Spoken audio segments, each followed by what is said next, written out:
कोलकाता के RG Kar medical college और अस्पताल में ट्रेनिंग डॉक्टर से दुष्कर्म हत्या के मामले में सुप्रीम कोर्ट सुनवाई शुरू हो गई।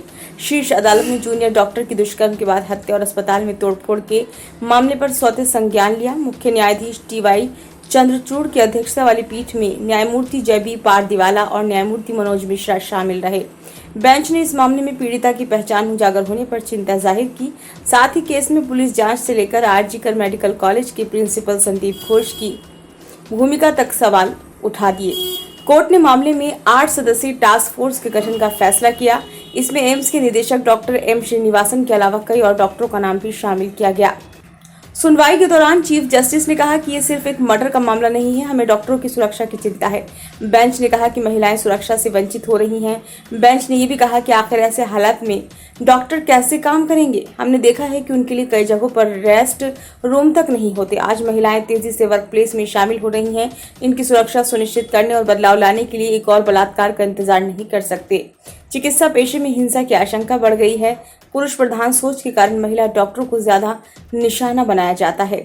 सुप्रीम कोर्ट ने कहा, अगर महिलाएं काम पर नहीं जा पा रही हैं और काम करने की स्थितियां सुरक्षित नहीं हैं तो हम उन्हें समानता से वंचित कर रहे हैं।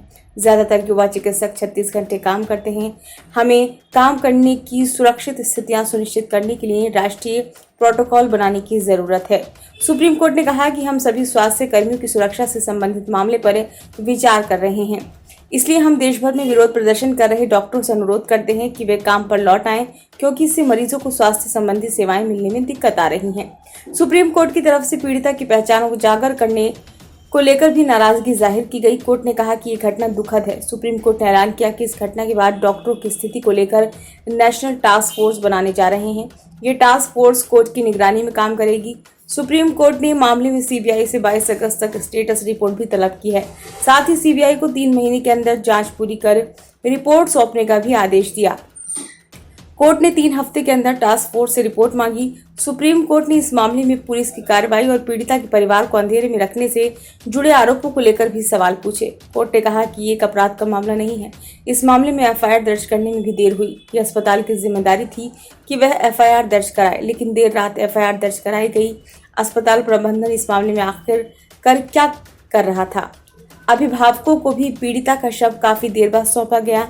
एफआईआर दर्ज करने में बेवजह देरी हो रही है। राज्य को ये सुनिश्चित करना चाहिए कि तोड़फोड़ करने वालों को पकड़ा जाए। हम ये समझ नहीं पा रहे हैं कि राज्य सरकार अस्पताल में हुई तोड़फोड़ के मामले को कैसे नहीं संभाल पाई। कोर्ट ने आरजीकर मेडिकल कॉलेज की प्राचार्य संदीप घोष को लेकर भी कई सवाल उठाए। कोर्ट ने कहा कि बेहद डरावनी घटना है। प्रिंसिपल ने इस मामले को पहले सुसाइड बताने की कोशिश की। आखिर प्रिंसिपल कर क्या रहे थे? सुप्रीम कोर्ट ने पूछा कि आखिर इस मामले के बाद प्रिंसिपल की नियुक्ति दूसरी जगह कैसे कर दी गई। ब्यूरो रिपोर्ट, नई दिल्ली।